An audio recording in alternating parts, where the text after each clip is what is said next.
கடந்த சில வருடங்களில் பார்த்தீங்கன்னாங்க இந்த நம்பர் 3 ஏன் ஆடுறீங்கன்னு கேட்டதுக்கான கேள்வி. நம்பர் ஆஃப் இயர்ஸில் பார்த்தீங்கன்னா அஜிங்கியா ரஹானே நம்பர் 3ல ஆட்டிருந்தார்.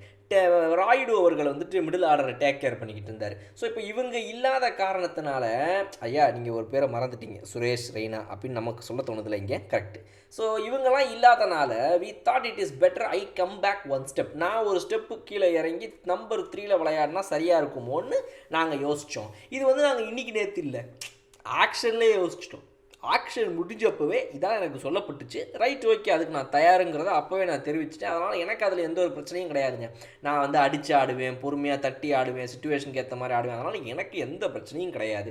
இது வந்து என்னுடைய ரோல், இதை நான் சரியாக ப்ளே பண்ணணும்னு நினைக்கிறேன், அவ்வளோதான். இது வந்து இதில் வந்து நாங்கள் இது வரைக்கும் யாருமே வந்து இதை பற்றி இன்னும் டிஸ்கஸ் பண்ணல. நீங்கள் சொல்கிற மாதிரி நீங்கள் தான் கேட்குறீங்க. நாங்கள் எங்கள் டீமுக்குள்ளே ரொம்ப கிளியராக இருக்கிறோம். நான் ஏன் நம்பர் 3ல ஆடுறேன்றது எங்களுக்கு தெரியும். அதனால் நாங்கள் அதை பற்றி எதுவும் அதை பற்றி நான் யோசிக்கிறதோ பேசுகிறது கிடையாது அப்படின்னு சொன்னேன். இவர்